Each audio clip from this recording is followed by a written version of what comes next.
감사드립니다. 우리 정영식 후보자님 후보 지명을 축하드립니다. 네, 감사합니다. 그 질의드리기 전에 아까 우리 김의겸 의원님이 질의하신 것 중에 그 해외 출장 갔을 때 자녀들 관용 요건 네, 그거는 부적절한 거 맞죠? 네, 부적절합니다. 예. 앞으로 후배들 중에 헌법재판소의 재판관으로 임명되기를 기대하면서 커리어 관리하는 분들에게 그런 일을 하면 안 되는 거 맞죠? 네, 그렇습니다. 예, 알겠습니다. 자, 후보님께 몇 가지 질문 드리도록 하겠습니다.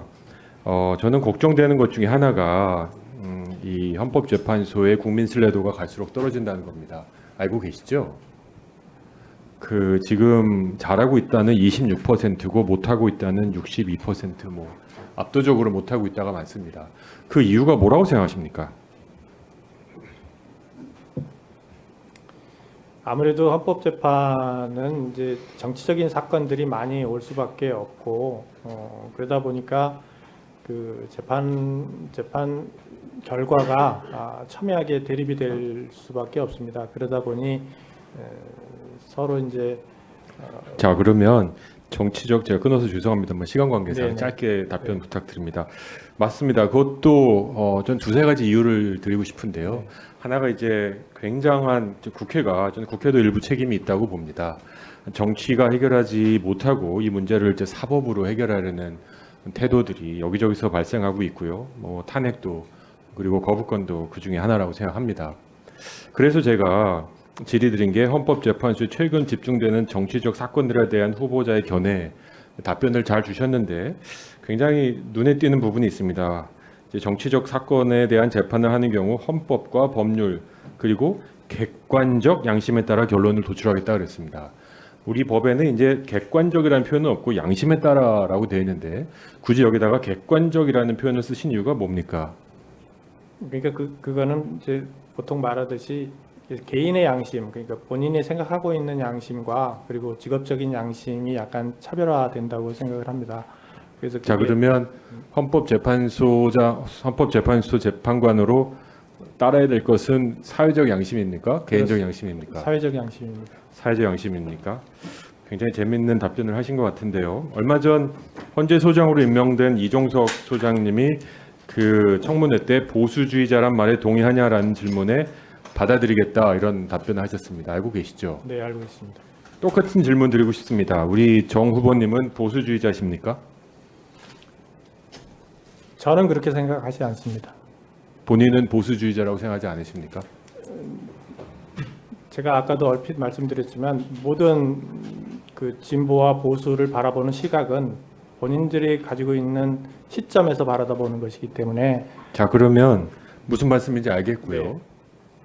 근데 저는 이렇게 생각합니다, 후보님. 후보님이 이 중요한 직책에 임명된 이유는 35년 동안 살아온 삶의 궤적과 무게와 그 기록들이라고 생각합니다. 그렇죠? 네. 그래서 재판관이라는 헌법재판소 재판관이라는 중직을 맡으셔도 예측 가능하고 우리 사회가 받아들일 수 있는 판결을 할 가능성이 가장 높은 분이기 때문에 지명을 했다라고 저는 예측합니다. 맞겠죠? 네, 그냥 제비뽑기 한 거 아니잖아요. 네, 그렇습니다. 그러면 임명된 뒤에 이 청문회를 통과하고 임명된 뒤에 기존의 생각과 틀에서 벗어나면 안 된다고 생각해요. 네, 그렇습니다. 그렇게 아니 그러면 임명권자의 예측을 불가하게 만드는 거잖아요. 그렇죠? 네, 그렇습니다.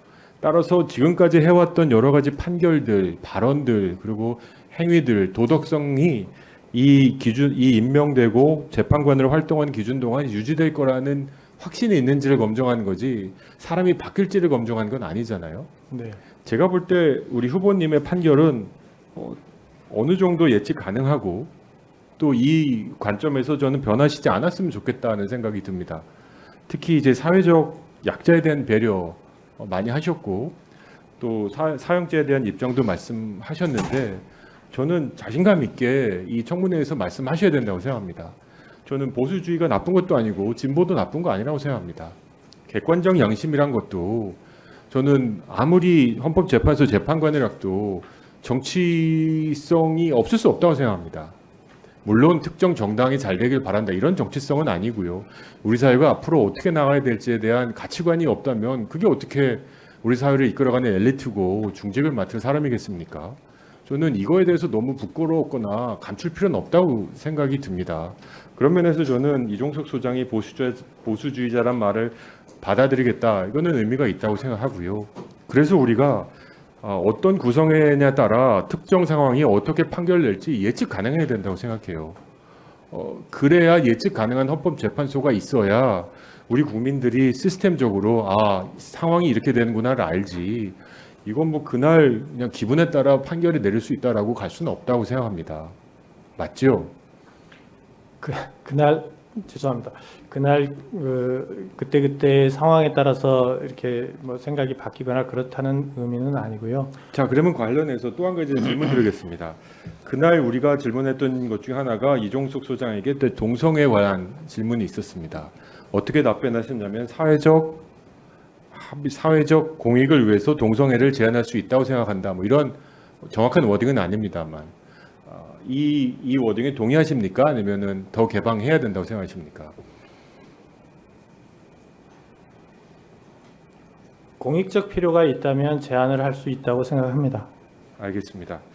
자, 두 번째는 외국인에 관한 정책입니다.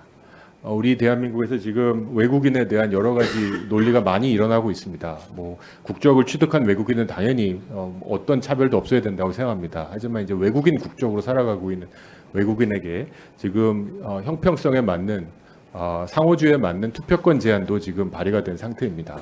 이거에 대해서는 어떻게 생각하십니까? 투표권까지 상호주의에 대한 투표권 제한 내용 아시죠? 그건 제가 미처 파악하지 못하고 있었습니다. 예, 그러니까 우리나라 국민이 외국에서 투표권을 행사할 수 있는 나라에 한해서만 네. 우리나라에서도 투표권을 행사하게 하자라는 거죠. 네, 그 상호주의 원칙을 적용하자는 어떻게 생각하십니까? 일리가 있다고 생각을 합니다. 네,